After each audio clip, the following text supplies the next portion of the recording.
विष्णु मंडल पूजा विधि।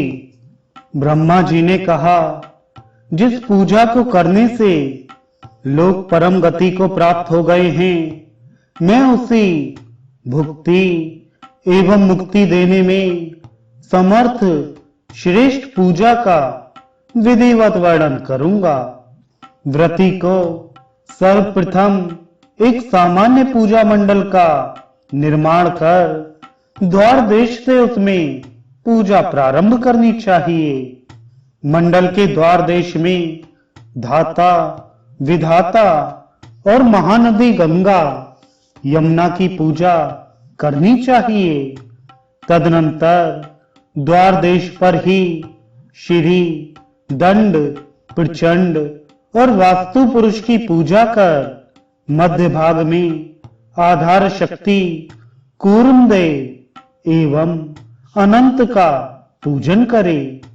इसके बाद पूजक पृथ्वी, धर्म, ज्ञान, वैराग्य, ऐश्वर्य, अधर्म, अज्ञान, अवैराग्य, अनैश्वर्य की पूजा कंद, नाल, पद्म, कर्णिका तथा केसर आदि भागों पर करे।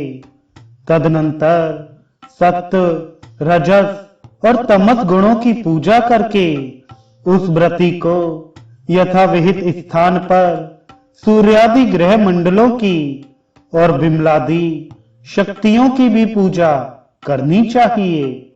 इसके बाद मंडल के कोण भाग में दुर्गा, गणेश और सरस्वती और क्षेत्रपाल देवों की तथा आसन और मूर्ति की पूजा कर व्रती भगवान वासुदेव और बलभद्र का स्मरण करता हुआ महात्मा अनिरुद्ध तथा नारायण की पूजा करे।